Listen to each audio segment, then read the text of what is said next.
मित्रों, सामान्य ज्ञान के इस वीडियो में कुषाण काल, कुषाण वंश से संबंधित महत्वपूर्ण फैक्ट। आइए देखते हैं कुषाण कौन थे। ये मध्य एशिया के यूची कबीले से थे। इतिहास में इसका वर्णन आता है कि ये कुषाण लोग थे, ये मध्य एशिया के यूची कबीले के लोग थे। इनकी शाखा कुइशुआंग भी थी।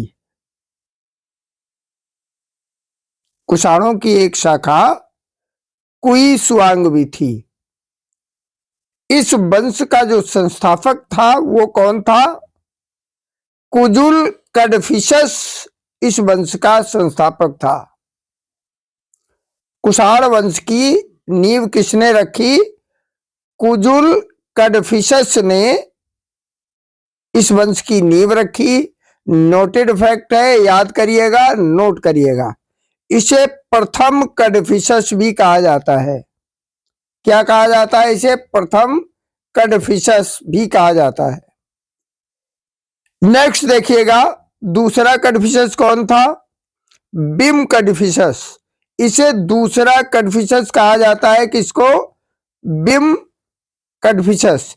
प्रथम कड़फिशस कुजुल कड़फिशस और द्वितीय बिम कड़फिशस। ये तो संस्थापक था इस वंश का, कुषाण वंश का, और ये दूसरा शासक था। नेक्स्ट देखिएगा, ये जो कुषाण लोग थे ये भगवान शिव के अनुयायी थे। ये शैव थे। कौन थे? कुषाण लोग शैव थे, यानी शिव के उपासक थे। और इन शासकों ने महेश्वर की उपाधि प्राप्त की। जैसा कि हम लोग महेश्वर प्रभु शिव को कहते हैं, भगवान शिव को कहते हैं। कड़फिशस काल के या कड़फिशस के कुषाण वंश के सिक्कों पर त्रिशूल, नंदी व डमरू के चित्र मिलते हैं।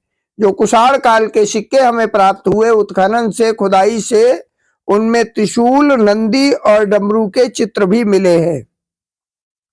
कुषाण के बाद में देखिएगा कनिष्क।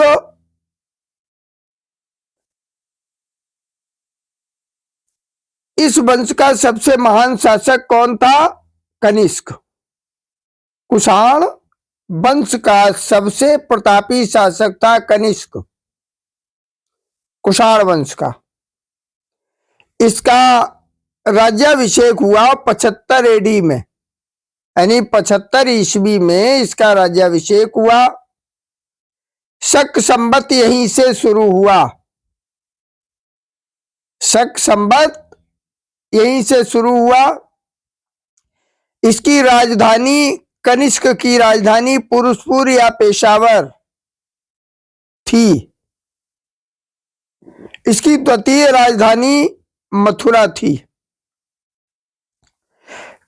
जो कल्हड़ ने अपनी पुस्तक लिखी है राज तरंगिणी, कल्हड़ की राज तरंगिणी के अनुसार इसने कश्मीर पर आक्रमण किया और वहां कनिष्कपुर नामक शहर बसाया।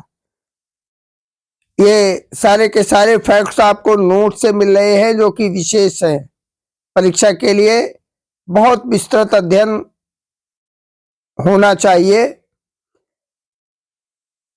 लेकिन अब इतना समय नहीं है, इसलिए नोट्स से पढ़िएगा और नोट्स बनाइएगा। कल्हड़ की राज तरंगिणी के अनुसार, कल्हड़ ने एक पुस्तक लिखी राज तरंगिणी, उसके अनुसार कनिष्क ने कश्मीर पर भी आक्रमण किया और वहां कनिष्कपुर नामक शहर बसाया।